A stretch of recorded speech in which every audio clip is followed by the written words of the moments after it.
In this video, we're going to look about how we can use computational thinking and programming constructs to write algorithm. We're going to be combining our knowledge of computational thinking and programming constructs to write algorithms.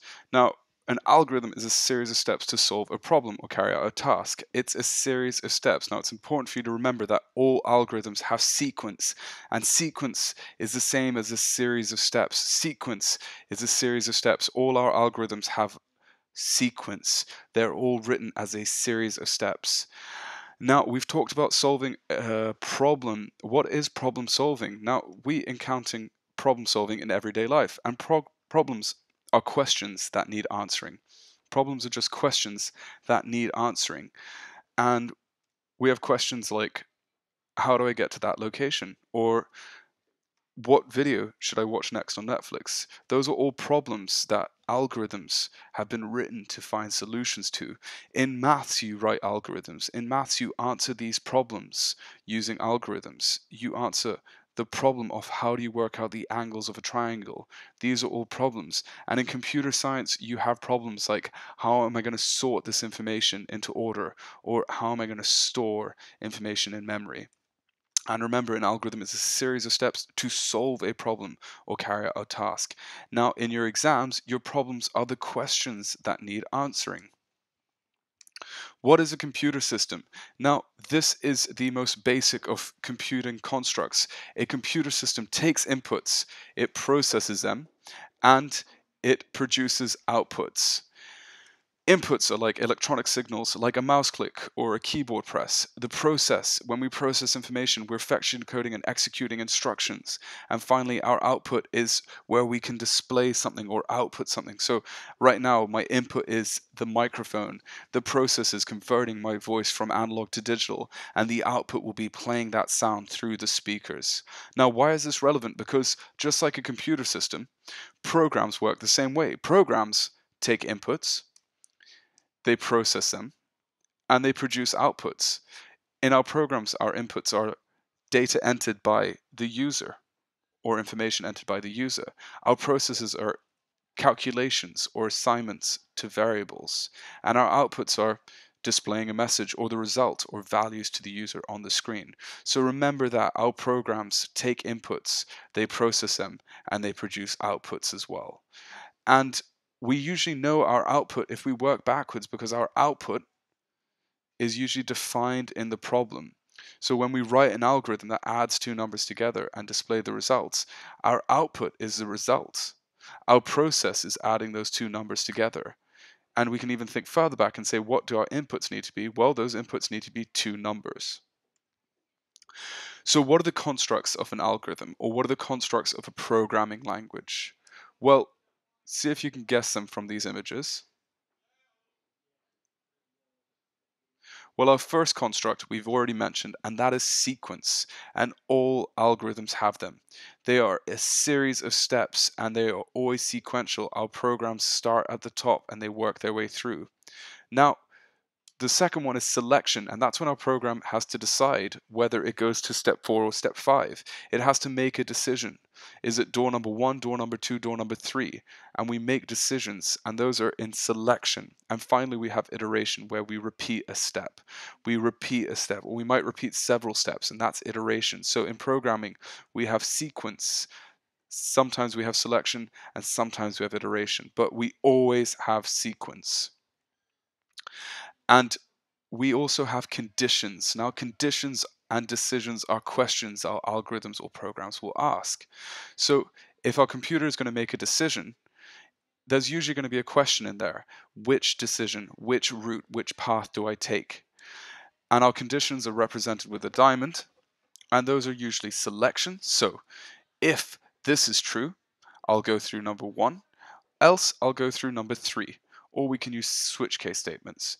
And we also have conditions for loops. So while the user gets their password wrong, allow them to input it. Or for 3 attempts, let the user input their password. And our question there would be, has the user entered it 3 times? Or do until, we do something until a condition is met. Allow the user to enter their password until they enter the correct password. So conditions and decisions. We also have conditions and decisions in our problems. And finally, we need to remember what a variable is in our programming constructs. So a variable, because when we program, we're programming with data that can change, and a variable is a named value that can change while programming is running. While a programming is running, a variable is a named value that can change while the program is running. And for a higher level definition, a variable is actually a location in memory that can change, and it holds a value while the program is running. Now we want to tie together our constructs of an algorithm with computational thinking. And if you remember, computational thinking is all about solving problems. And when solving a problem that we need to present as pseudocode or an algorithm, we need to combine our computational thinking skills with our programming constructs. So computational thinking involves the steps taken to solve a problem. The steps taken. So computational thinking is how we figure out what those steps are. And the first step in computational thinking is decomposition. Just like in biology, decomposition. When something decomposes, it breaks down. And for us to work out our problems, we need to break them down into smaller subproblems that are easier to solve. Abstraction is where we represent real world problems, like how do I represent a picture of the world as a map? We need to represent real world problems in computing terms, and we need to use variables and symbols, removing unnecessary elements from the problem. And finally, we have algorithmic thinking, where we identify the steps involved in solving a problem. So I'm going to demonstrate now how we apply computational thinking to solving a problem. Remember, our problem is a question. Our problem is a question that needs to be answered, and we need to apply computational thinking to solve that problem. So the first step that we do is we decompose our problem. We decompose our problem, and we decompose it into inputs, processes, and outputs, because those are the constructs of a program. They take inputs, they process them outputs. So we need to look at our question, we need to look at our problem, we need to think, what are the outputs? What are we trying to achieve? What calculations need to happen? And what do we need to input for this to happen? So we need to decompose our problem into inputs, processes, and outputs. We then need to use abstraction to figure out what are our variables going to be. Where are we going to hold all our input values? Are we going to store the results of calculations? Where are we going to store them? In variables. And our outputs, do those need to be held in variables as well? Once we've decomposed our problem, once we've broken it down into smaller subproblems, like what are our inputs, what are our processes and outputs, and we've abstracted the relevant information out of our problem, we're also going to check what are our conditions. So all programs have sequence, but they don't always have conditions. But as they get more complex, there'll usually be some form of selection, some kind of decision or path that we need to check if we're going to take. And we're also going to have iteration. We're going to have iteration. We're going to have iteration. We're going to have iteration. That's where we repeat a step. And when we've checked for all our conditions and questions, and we've got all our variables, and we know our inputs, our process, and output, we need to use algorithmic thinking to put this into sequence. We need to use algorithmic thinking to put this into sequence. And we finally produce an algorithm, which is a series of steps to solve a problem or carry out a task. So I'm going to go over a quick example of a very simple problem where we need to subtract one number. We need to subtract one number from another number and display the results. Now, whenever you approach an algorithm question, I want you to ask these first three questions. What are the inputs, processes, and outputs? What are the variables in this algorithm? And is there sequence selection or iteration? So the inputs, process, and outputs, let's start from the back. Our outputs are, we're going to display the results, because display is a trigger word for output, and we need to display the result.